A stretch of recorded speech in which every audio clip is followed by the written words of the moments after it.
Did you know one storm can change a city forever? The Great Blizzard of 1888 hit the East Coast from March 11th to 14th, burying cities under up to 52 inches of snow. This blizzard caught many off guard, paralyzing New York City. Trains halted and telegraph lines failed. Over 400 lives were lost amidst the chaos.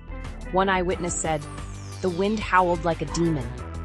It was so cold that people were frozen in their tracks. The storm forced the city to improve its emergency response and build better infrastructure.